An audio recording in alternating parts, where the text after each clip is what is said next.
तोरा बाप के फाटे छो तोरा बाप के फाटे छो डीजे मनीष रक्सौल तोरा बाप के फाटे छो मां गायत्री रिकॉर्डिंग स्टूडियो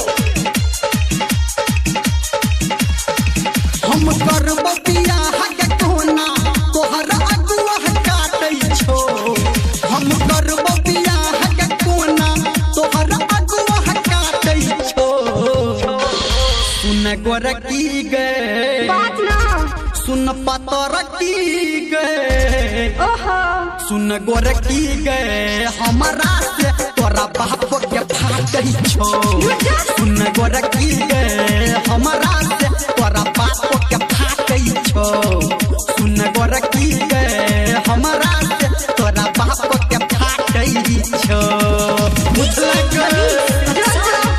तोरा बाप के फाटे छो तोरा बाप के फाटे छो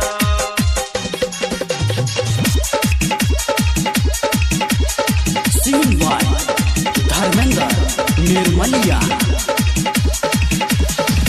कितना दिन जीता गोरकी बाप के तू डर से चल न के भाग जाइ छी अपना घर से अपना घर हाँ कितना दिन जीता गोरकी बाप के अपना डर से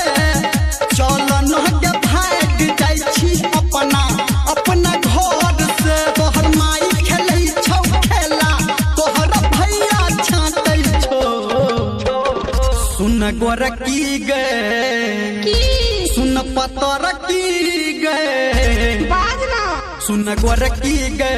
हमरा से तोरा बाप के फाटै छौ सुन गोरकी गे हमरा से तोरा बाप के फाटै छौ सुन गोरकी गे हमरा से तोरा बाप के फाटै छौ तोरा बाप के फाटे छो तोरा बाप के फाटे छो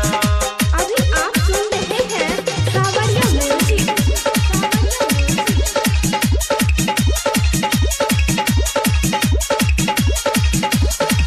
हमरा न डर लागे गोरकी कखनो मार से तोरा पाप खातिर कटबै कटे के कोदार से हमरा न डर लागे गोरकी कखनो मार से तोरा पाप खातिर कटबै कटे के कोदार से धर्मेंद्र के तोहर छटकी बहिन दुनिया डांटै छो सुन गोरकी गे की रे सुन पतरकी गे बात ना सुन गोरकी गे हमरा से तोरा बाप के फाटै छो सुन गोरकी गे